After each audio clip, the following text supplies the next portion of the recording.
తలనొప్పి ఉండడం సహజమైన వేసవి కాలంలో ఈ తలనొప్పి తాలూకా తీవ్రత ఎక్కువ అవుతూ ఉంటుంది. దీనికి కారణాలు ఏమిటంటే, ఒకటి డీహైడ్రేషన్ అంటే ఏమిటి, జలహరణం, శరీరంలో ఉండేటువంటి నీరు కారణాంతరం వల్ల హరించుకుపోతుంది. మీకు తెలియకుండా మీరు బయటకు వెళ్ళారు, చెమట పట్టేసింది, చెమటలో పోయేది నీరే కదా. సో ఒక ముఖ్యమైన కారణం డీహైడ్రేషన్. రెండోది ఈ వాతావరణ కాలుష్యం అండి. ఇది వాతావరణ కాలుష్యం చాలా చాలా పెరిగిపోయింది ఇప్పుడు. ఇంకొక కారణం ఏమిటంటే హీట్ ఎగ్జాస్టం అంటే ఏమిటంటే వేడి తాలూకా అలసట. అంటే మీరు ఆ వేడి దెబ్బ దీనివల్ల అలసట పడిపోతారు, వీక్ అయిపోతారు, తలనొప్పి వస్తుంది. అదే కాకుండా వాంతి వచ్చినట్టుంది. వాంతులు కాకపోయినా కానీ ఆ వాంతి వచ్చే ఫీలింగ్ ఉంటుంది. దాహం ఎంత తాగినా కూడా దాహం తగ్గేదానికి ఆస్కారం లేదు. ఇలాంటి అంశాలు ఉంటాయి. అదే కాకుండా కొంచెం డల్గా ఉంటారు. ఇంకా ఆఖరికి మిగిలింది హీట్ స్ట్రోక్, వడదెబ్బ అని. ఇది వడదెబ్బ వల్ల కొంతమంది జరిగిపోవడం కూడా మనం వింటూ ఉంటాం వేసవికాలంలో.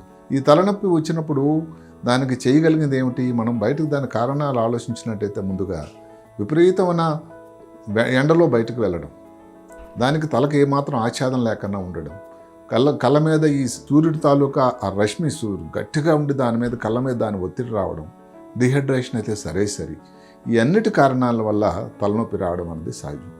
అదే కాకుండా వేసవి కాలంలో సెరోటానిన్ అని ఒక శరీరంలో ఒక ద్రావకం ఉంటుంది. ఈ సెరోటానిన్ తాలూకు ఉపయోగం ఏంటి, తలనొప్పి వచ్చేదానికి కారణభూతం అవుతుంది.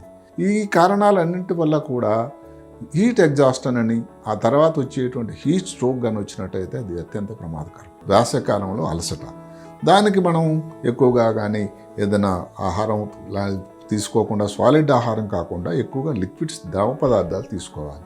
అందరూ కూడా ఈ మధ్యకాలంలో స్పోర్ట్స్ డ్రింక్లు, ఐస్ టీ అని ఒక ఫ్యాషన్ వచ్చింది. ఐస్ టీ అందరూ గ్రహించండి, ఐస్ టీలో కానీ లేకపోతే దేంట్లో కానీ ఇంకా కెఫీన్ ఉంది. అది మీకు ఉపయోగపడతారు కదా, దానివల్ల హాని కూడా అవకాశం ఉంది. కాబట్టి మంచినీరు, మామూలుగా చల్లటి నీరు కానీ, మజ్జిగ కానీ, ఒకవేళ మీకు అందుబాటులో ఉన్నట్టయితే కొంచెం దాని ధర విపరీతంగా పెరిగిపోయింది, కొబ్బరి నీళ్ళు కానీ. కొబ్బరి నీళ్ళు సృష్టికర్త తయారు చేసిన గొప్ప ఒరిజినల్ డైట్ అది. దాంట్లో షుగర్ అనేది సమపాల్లో ఉంటుంది, ఫ్యాట్ అయితే ఉండనే ఉండదు. ఈ లవణాలు ఏవైతే ఉంటాయో పొటాషియం, కాల్షియం ఇలాంటివి కూడా చాలా మంచిగా పుష్కలంగా ఉన్నాయి.